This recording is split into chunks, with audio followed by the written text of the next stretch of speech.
is Angela from the website naturallivingalchemy.ca. Welcome to my channel. In today's video, I'm going to be making a tea formula that is going to help assist you with your digestive health. Now, before we get into the recipe, I'm just going to answer maybe a couple questions that I think you might have. And if I don't address any questions that you have, feel free to just leave those in the description box below, and I will answer them as soon as I can. So after we answer just a couple questions, I'm going to talk about why I've chosen these particular plant allies for this tea formulation. Okay. And we're just going to put it all together. So when would you use a digestive tea? Well, whenever you'd want to prepare your body for the act of digestion. My friends, it is not as simple as we sit down and start eating and assume that our body is just ready to digest the food that we're putting in it.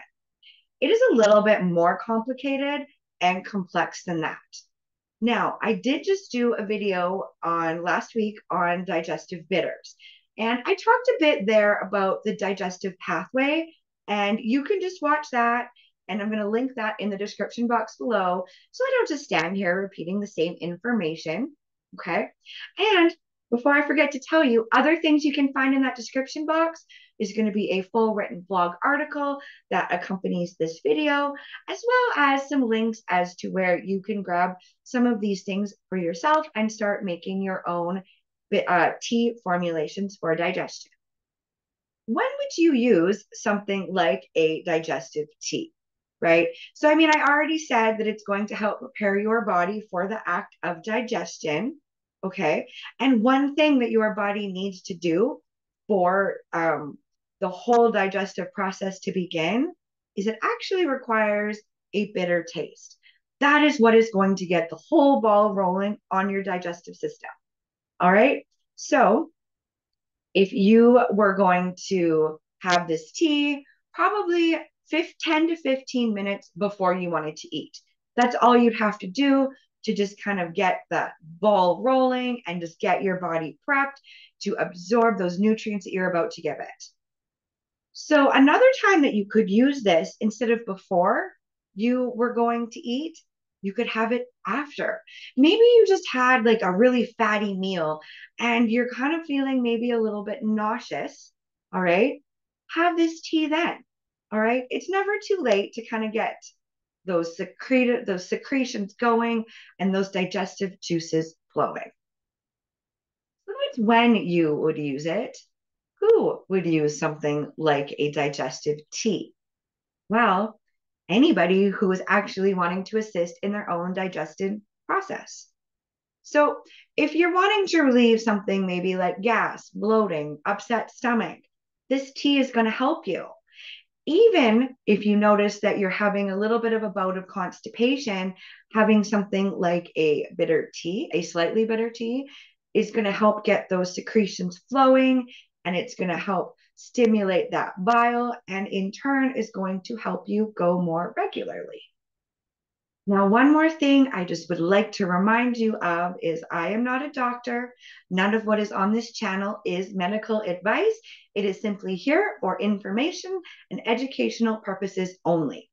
Always be sure to consult your healthcare professionals before following any of my advice. So let's talk now about the primary actions of concern for each of these plants that I've chosen. Now, if you're new around here and you haven't seen one of my other videos, what I mean by primary actions of concern. So plants, there are so many things that they can do, okay? And we tend to kind of put them in these fancy little boxes and just say, you're only good for that. But there's like us, there is so much more than what meets the eye, right? So I'm just going to be sharing a couple things that these plants will do within the body, but that's not to say that these are the only actions that these plants will do within the body. Okay? So our first one we want to talk about is peppermint. Now, peppermint has a pungent taste and it is very aromatic. Okay? Its actions is it works as a stimulant and a relaxant. Plants can be bits of a paradox, okay? So we're not just going to pigeonhole an herb is you are only ever cooling, you are only ever warming. When maybe, depending on where it's going in the body, is going to depend on if it's warming or it's cooling. I hope that made sense. So, other actions that we're concerned about is peppermint works as a carminative, and that means it helps with wind in the body. Think gas, bloating, belching, things along those lines. Okay. And it is also spasmolytic, which means because it's relaxing, it has the ability to relax your muscles and reduce your spasm and tension that you may be experiencing. Energetically, it is warming and cooling.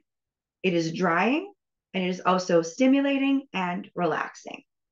Now, some contraindications and safety considerations about when you would want to avoid peppermint.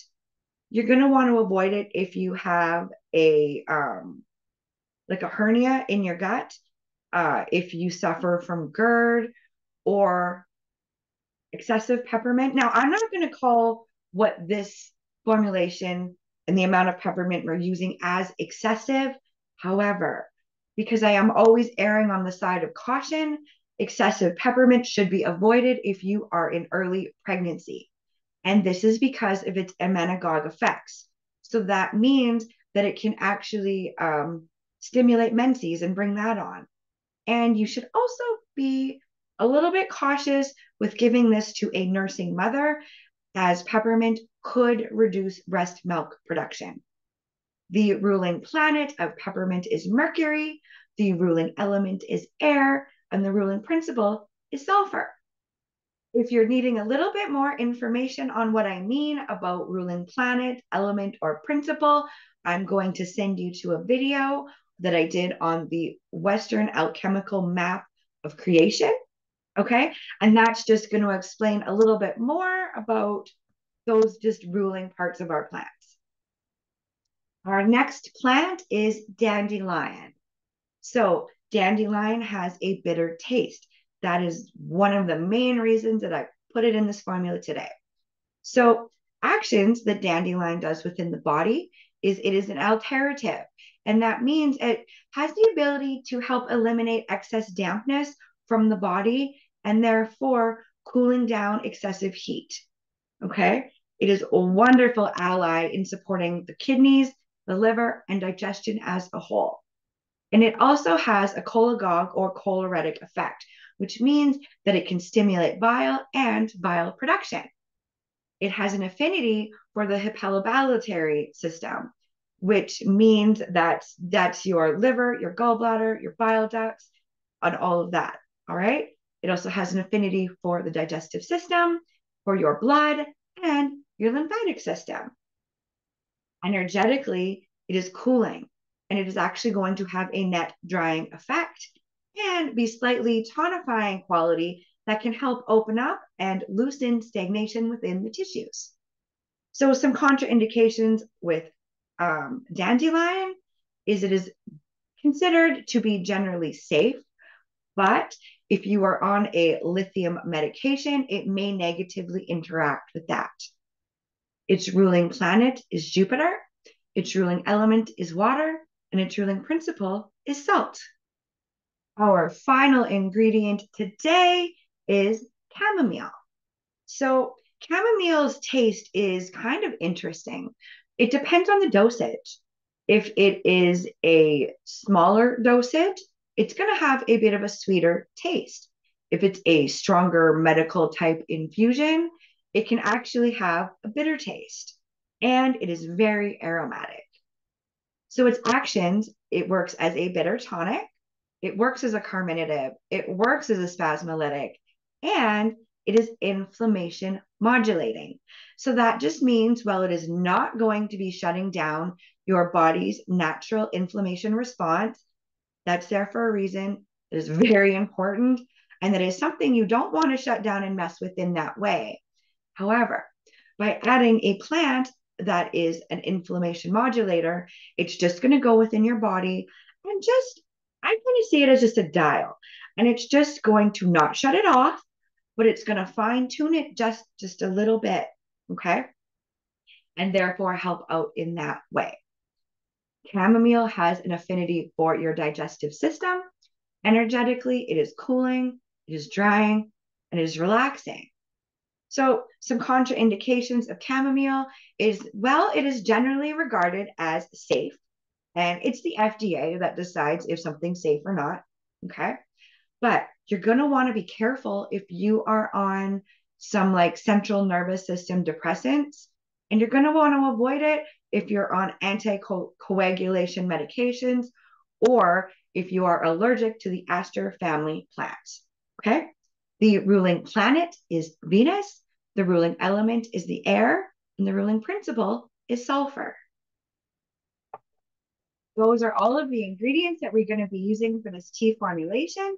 Now, you're going to need to decide next, how much do you want to make? Are you wanting to make just enough for 1 cup of tea? Are you wanting to make enough so that you can just go and it's already a nice blend and you can just scoop out what you need as you go? What do you want to do? So I want to make a larger amount just so I can kind of go in, scoop some out of my container whenever I want to make some tea. So what you're going to do is you're going to take 1 part. Now, my parts are in quarter cups. Okay. So I don't want to make too much ahead of time, because once you really start grinding some of these herbs up, they lose their potency. Okay. So I wouldn't want to make like a year's worth of this tea, because it might not be as effective as if this was more fresher. Okay. So what we're going to do, we're just going to take a bowl here because I'm making a larger amount, and I'm going to add a quarter cup of peppermint. And before I recorded this, I did just kind of put this through my blender, and I just kind of ground this up so that they are pretty much the same size. Okay. So yeah, so you're just going to put in a quarter cup or 1 part of dandelion. And finally, we're going to do 1 part of chamomile. So I just like to use a fork just to kind of mix this all up. And you're just going to stir this and wait until it is like nicely incorporated. It smells delicious, in my opinion. So that's it. So once you have it all mixed up, or if you were only making enough for 1 cup, whatever your equal parts, and then that's it. And now you have a lovely digestive bitter tea blend that you can use. So the dosage for this is you're going to want to use, so I just have one of these tea balls, and I have this handy little spoon, which says that it just makes the perfect cup of tea. So what I like to do is I like to put in 2 teaspoons for mine. But again, this is just going to go with your preference. I like some of my flavors, like these ones, a little bit stronger. Uh, Not all strong flavors. I'm a bit of a paradox too. So I had my water heating up to about 100 degrees. My handy little kettle, you can actually choose the temperature you want, and you're just going to let your tea infuse for 10 minutes. Now we have been steeping for 10 minutes, and again, you are looking to put 1 to 2 teaspoons of your tea blend in 8 ounces of water. You're just going to let that steep for 10 minutes, and you're going to enjoy this 10 to 15 minutes before your meal. So all you're going to just want to do now is just kind of, I like to give it a stir before I start drinking it. Now, I need you to promise something, hand on heart, however you're going to do it. You are not going to make this any sweeter than it is. Okay. You need that slightly bitter flavor to really get your digestion pathways going. So we are not going to add honey or sugar to our tea. Okay. So comment down below and let me know how you enjoyed this tea blend if you've made it yourself. Or if you have another one that you enjoy and you don't mind, why don't you share that in the comments down below too, and we can just see what each other is doing. So Don't forget to hit that like button and share this video with anybody who you think might enjoy or benefit learning how to make their own digestive tea blend.